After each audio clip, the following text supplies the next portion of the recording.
Village ಪರಿಷತ್ ಚುನಾವಣೆ ಮತದಾನ ಮುಕ್ತಾಯ ಆಗಿದೆ. ಕೆಲವೇ ಕ್ಷಣಗಳಲ್ಲಿ ಹೊರಬೀಳುತ್ತೆ ಮೇಲ್ಮನೆಯ ಮಹಾ ತೀರ್ಪು. 7 ಸ್ಥಾನಗಳಿಗೆ 8 ಜನ ಅಭ್ಯರ್ಥಿಗಳು ಅಖಾಡದಲ್ಲಿದ್ದಾರೆ. 222 ಶಾಸಕರಿಂದ ಮತದಾನ ಆಗಿದೆ. ಕೆಲವೇ ಕ್ಷಣಗಳಲ್ಲಿ ಮೇಲ್ಮನೆಯ ಮಹಾ ತೀರ್ಪು. ಬೆಳಗ್ಗೆ 9 ಗಂಟೆಯಿಂದ ಸಂಜೆ 4 ಗಂಟೆಯವರೆಗೆ ವೋಟಿಂಗ್ ನಡೆದಿದೆ. 7ನೇ ಸ್ಥಾನಕ್ಕಾಗಿ ಜೆಡಿಎಸ್ ಮತ್ತು ಕಾಂಗ್ರೆಸ್ ಮಧ್ಯೆ ತೀವ್ರ ಹಣಾಹಣಿ ಇದೆ. ಶಾಸಕರ ನಂಬರ್ ಗೇಮ್ ಲೆಕ್ಕಾಚಾರದಲ್ಲಿ ಗೆದ್ದು ಬೀಗೋದ್ಯಾರು?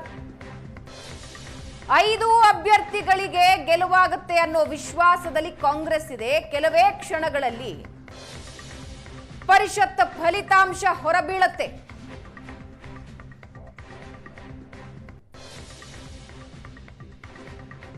ಯಾರ ಪರ? ಬಿಜೆಪಿ ಜೆಡಿಎಸ್ ಬಂಡಾಯ ಶಾಸಕರ ಮತ. ಕಾಂಗ್ರೆಸ್ ಅಂತೂ ರೆಸಾರ್ಟ್ಗೆ ಶಿಫ್ಟ್ ಮಾಡಿ ಮತದಾನ ಹೆಂಗ್ ಮಾಡಬೇಕು, ಅಸಿಂದು ಆಗದೆ ಇರೋ ಹಾಗೆ ಹೇಗೆ ನೋಡ್ಕೊಳ್ಬೇಕು ಅಂತೆಲ್ಲ ಟ್ರೈನಿಂಗ್ ಕೊಟ್ಟು ಶಾಸಕರನ್ನ ವಿಧಾನಸೌಧಕ್ಕೆ ಕರೆದುಕೊಂಡು ಬಂದಿದೆ.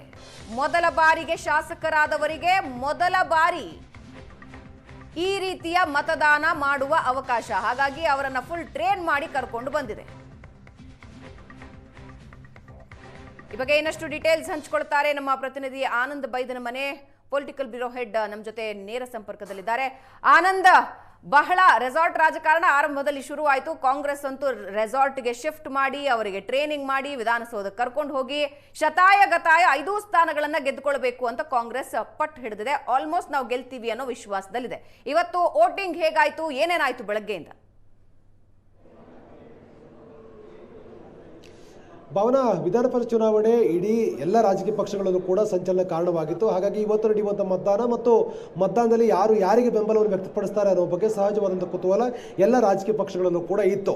ಅಂತಿಮವಾಗಿ ಇವತ್ತು ಬೆಳಗ್ಗೆ 9 ಗಂಟೆ ಮತದಾನ ಆರಂಭ ಆದಾಗ ಜಿ.ಟಿ. ದೇವೇಗೌಡರು 9 ಗಂಟೆ 10 ನಿಮಿಷಕ್ಕೆ ಮತದಾನ ಮಾಡೋದ್ರ ಮೂಲಕ ಅಧಿಕೃತವಾಗಿ ಮತದಾನಕ್ಕೆ ಚಾಲನೆ ಸಿಕ್ತು. ಜಿ.ಟಿ. ದೇವೇಗೌಡರ ಮತವೇ 10 ಅನುಮಾನಕ್ಕೆ ಕಾರಣವಾಗಿತ್ತು. ಅವರು ಯಾರನ್ನು ಬೆಂಬಲಿಸಿದ್ದಾರೆ ಅನ್ನೋದ್ರ ಬಗ್ಗೆ ಅಂತಿಮವಾಗಿ ಜಿ.ಟಿ. ದೇವೇಗೌಡರು ಹೇಳಿರ್ತಕ್ಕಂಥ ಆತ್ಮಸಾಕ್ಷಿಗೆ ತಕ್ಕಂತೆ ಮತ ಹಾಕಿದ್ದೇನೆ ಅನ್ನೋಂಥ ಮಾತನ್ನು ಹೇಳಿದರು.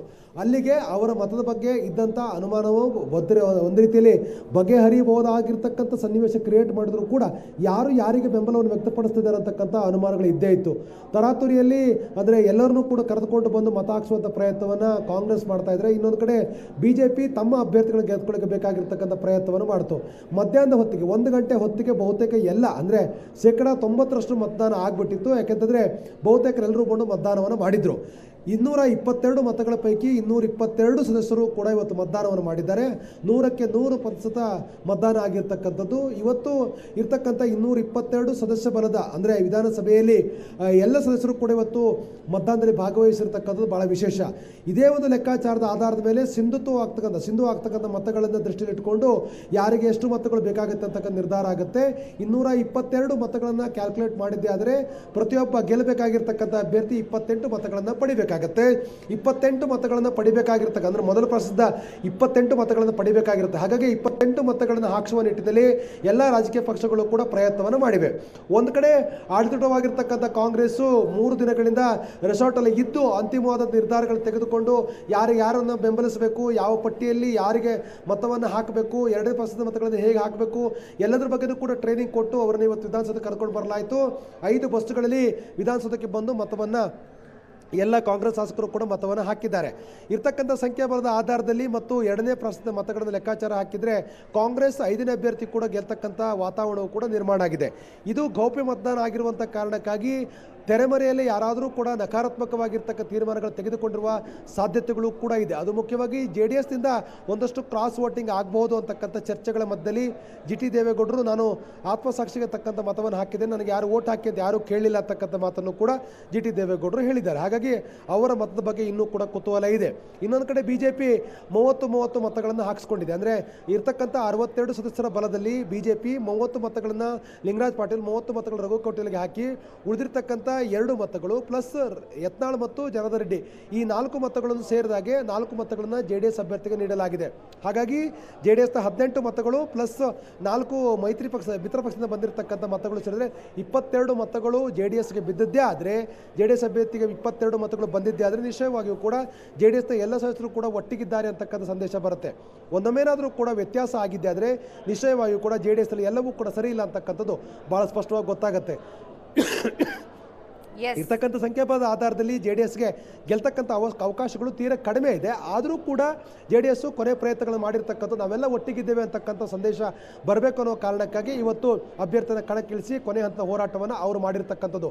ಇಲ್ಲಿ ಗಮನಿಸಬೇಕಾಗಿರ್ತಕ್ಕ ಇನ್ನೊಂದು ವಿಚಾರ ಅಂತಂದರೆ ಆರಂಭಿಕವಾಗಿ ಕೇವಲ 28 ಮತಗಳನ್ನು ಮಾತ್ರ ಅಭ್ಯರ್ಥಿಗೆ ಹಾಕೊಳ್ಳೋಂತಕ್ಕ ತೀರ್ಮಾನವನ್ನು ಕಾಂಗ್ರೆಸ್ ತೆಗೆದುಕೊಂಡಿತ್ತು. ಆದರೆ ಕೊನೆ ಹಂತದಲ್ಲಿ ಅನಗತ್ಯವಾಗಿರ್ತಕ್ಕಂಥ ಗೊಂದಲಗಳು ಬೇಡ, ಹೈಕಮಾಂಡ್ ನಿರ್ಧಾರ ಮಾಡಿರ್ತಕ್ಕಂಥ 1, 2, 3, 4 ಈ 4 ಅಭ್ಯರ್ಥಿಗಳೇನಿದ್ರೆ ಅವ್ರನ್ನ ಗೆಲ್ಲಿಸಲಿಕ್ಕೆ 30 ಮತಗಳನ್ನು ಹಾಕಬೇಕು ಅನ್ನೋ ನಿರ್ಧಾರವನ್ನು ತೆಗೆದುಕೊಂಡು 120 ಮತಗಳು ಆದ ನಂತರ ಹೆಚ್ಚುವರಿಯಾಗಿ ಉಳಿದಿರ್ತಕ್ಕಂಥ 120 ಮತಗಳನ್ನು ಅಂದರೆ 118 ಕಾಂಗ್ರೆಸ್ನ ಮತಗಳು ಮತ್ತು 2 ಅರಿಬೈಲು ಶಿವರಾಮ್ ಹೆಬ್ಬಾರ್ ಮತ್ತು ST ಸೋಮಶೇಖರ್ ಮತಗಳು ಒಟ್ಟಿಗೆ 20 ಮತಗಳನ್ನು ವಿನಯ್ ಕಾರ್ತಿಕ್ ಅವರಿಗೆ ಹಾಕುವ ನಿರ್ಧಾರವನ್ನು ತೆಗೆದುಕೊಂಡು ಇವತ್ತು ಮತದಾನವನ್ನು ಮಾಡಲಾಗಿದೆ.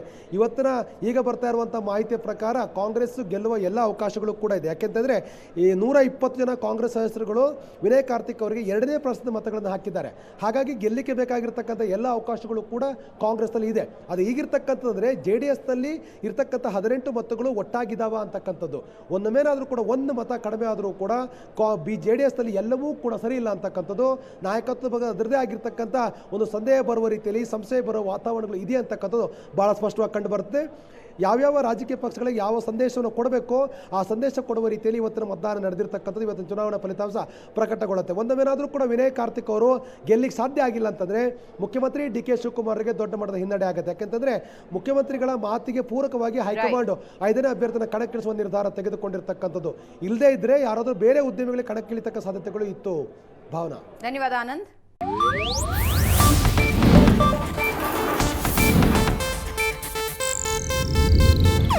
ಇದು ಏಷ್ಯಾನೆಟ್ ನ್ಯೂಸ್ ನೆಟ್ವರ್ಕ್ ಪ್ರಸ್ತುತಿ.